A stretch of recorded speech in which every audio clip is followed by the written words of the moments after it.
15 फरवरी को फिर हमला, गाजा में बची मौत की घंटी। 15 महीने की जंग में 61,000 से ज्यादा फिलिस्तीनी गाजा युद्ध में मारे गए। 15 महीने से ज्यादा की जंग में हमास के 30,000 से ज्यादा लड़ाके मारे गए। 15 महीने के बाद जब युद्ध विराम शुरू हुआ तो लगा युद्ध विराम के पहले चरण के 42 दिन में इजरायली सेना और हमास के लड़ाके एक दूसरे पर गोली नहीं चलाएंगे। लेकिन पिछले 48 घंटे में साबित हो चुका है कि इजरायली सेना बेहद तेज रफ्तार से गाजा पर बहुत बड़ा हमला करने जा रही है। खबर है कि प्रधानमंत्री नेतन्याहू और राष्ट्रपति ट्रंप ने तय कर लिया है कि गाजा से सारे फिलिस्तीनियों को हटाने के बाद गाजा से हमास का पूरी तरह से सफाया कर दिया जाएगा। दावा तो ये भी है कि गाजा पर अब पहला बड़ा हमला 15 फरवरी से शुरू हो जाएगा। जब से ये खबर गाजा पट्टी में फैली है, चारों तरफ कोहराम है। इधर नेतन्याहू ने साफ कर दिया है कि हमें हमास पर रत्ती भर भरोसा नहीं। हमास बंदियों को रिहा करने में देरी कर रहा है, युद्ध विराम की शर्तें तोड़ता जा रहा है। और इस बीच इजराइल के रक्षा मंत्री इजराइल काट्स ने हमास को दो चूक कह दिया है कि अगर हमास ने शनिवार तक इजरायली बंधकों को रिहा नहीं किया तो उन पर सारा कहर टूट पड़ेगा। जैसा कि अमेरिकी राष्ट्रपति ट्रंप ने कसम खाई है कि अगर हमास ने बंधकों को जल्द रिहा नहीं किया तो संपूर्ण युद्ध विराम समझौता ही खत्म हो जाएगा। अगर हमास ने बंधकों की रिहाई रोक दी तो कोई समझौता नहीं होगा और युद्ध होगा। फिलिस्तीनियों को बसाए अरब देश, ट्रंप के गाजा प्लान से मच गया कोहराम। इधर राष्ट्रपति ट्रंप ने भी गाजा में मोर्चा खोल दिया है। भूख से बिलबिलाते, बीमारियों से कराहते और मौसम की मार झेलते फिलिस्तीनियों का रहनुमा बनने के लिए कोई तैयार नहीं है। ट्रंप ने अपनी फिलिस्तीनी चाल से अरब देशों पर गाजा युद्ध थोपना शुरू कर दिया है। खबर है कि मिस्र, सऊदी अरब, जॉर्डन पर ट्रंप ने दबाव बनाना शुरू कर दिया है कि वो अपने अपने देशों में 23 लाख फिलिस्तीनियों को अस्थायी कैंपों में बसाएं। जानकारों का दावा है कि ट्रंप का गाजा प्लान 2 स्टेट समाधान के लिए मौत की घंटी है। पूरे अरब में तबाही का कारण भी बन सकता है। एक्सपर्ट ने क्यों चेताते हुए कहा है कि ट्रंप ने गाजा पट्टी को खाली करने और यहां के लोगों को मिस्र, जॉर्डन और दूसरे अरब देशों में बसाने की बात कही है। ट्रंप का यह प्लान विवादों में घिर चुका है। इसका अरब देशों और फिलिस्तीन के साथ दुनिया भर के लोगों ने विरोध किया है। अमेरिका के करीब जॉर्डन और सऊदी जैसे मुल्क भी इस प्लान को देखकर बौखला गए हैं। ट्रंप के इस फिलिस्तीनी प्लान से अरब देशों में अशांति फैल सकती है।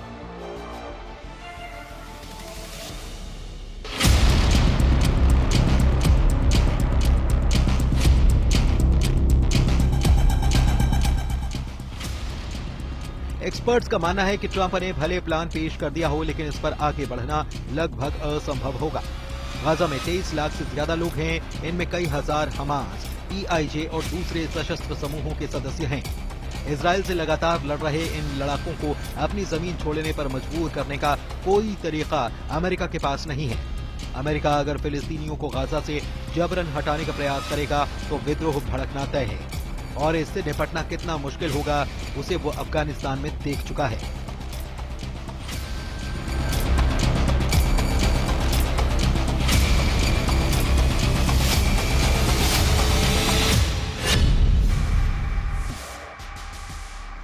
जरा जॉर्डन के किंग अब्दुल्ला II और राष्ट्रपति ट्रंप की इस तस्वीर को गौर से देखिए।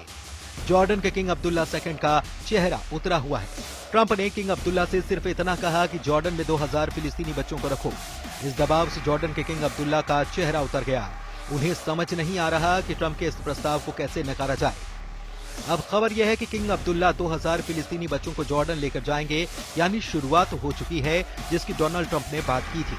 अब किंग खुद आकर कह रहे हैं कि 2000 बच्चों को वो लेकर जाएंगे, यानी कि ट्रंप ने साबित कर दिया कि ट्रंप हैं तो ये सब मुमकिन है।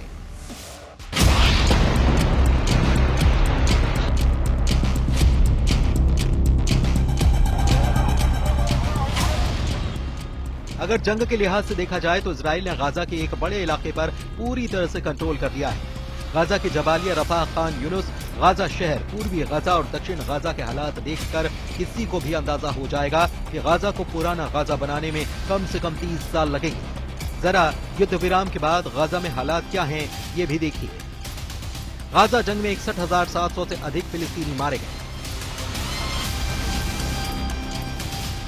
61,700 से ज्यादा फिलिस्तीनियों में 17,400 से अधिक बच्चे हैं, जबकि हमास की 24 बटालियन में शामिल 30,000 लड़ाके 15 महीने की जंग में मारे गए हैं।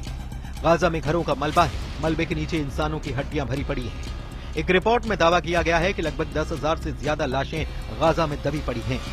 गाजा में 15 महीने के बाद लागू हुए युद्ध विराम के बाद लोग अपने घरों को लौट रहे हैं, जो इजराइल की बमबारी की वजह से शिविरों में रहने के लिए मजबूर थे। गाजा के लोगों में महीनों बाद वापस अपने घरों को लौटने की खुशी है, लेकिन तबाही का मंजर उनको हताशा में डुबो रहा है।